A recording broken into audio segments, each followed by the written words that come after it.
तो हेलो दोस्तों, कैसे हो आप लोग। उम्मीद करता हूँ आप लोग बढ़िया होंगे। तो दोस्तों, कल पवन सिंह का एक स्टेज शो था हजारीबाग में, और उस स्टेज शो में पवन सिंह ने कुछ विरोधियों को ऐसा जवाब दिया है कि जिससे आप लोग सुन के आप लोग चौंक जाएंगे। ये पवन सिंह का मतलब ऐसा जवाब जो है शायद पहला बार ऐसा आया हुआ है जिसमें पवन सिंह कुछ अलग ही अंदाज में बोल रहे हैं, और बोल रहे हैं कि भाई जिसको लाइव में आके बोलते हो, कुछ किसी को, मेरे को लाइव में आके बोलते हो या किसी को भी लाइव में अगर आके बोलते हो, तो अगर तुम में औकात है तो आके सामने मेरे से बात करो, आके सामने बोलो और देखते हैं तुम्हें कितना औकात है। ये शायद भोजपुरी में ऐसा पहली बार ऐसा विवाद हुआ है जिसमें कोई ऐसा बोला है जिनके नाम है पवन सिंह।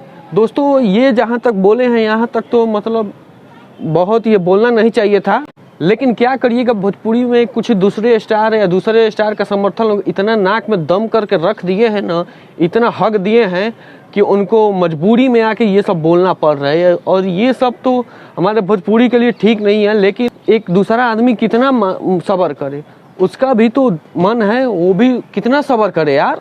बोल देता है और ऐसा वैसा बोल देता है तो इसमें लग जाता है मिर्ची दूसरे स्टार को। तो देखिए दोस्तों, ये जो भी हो रहा है होना नहीं चाहिए।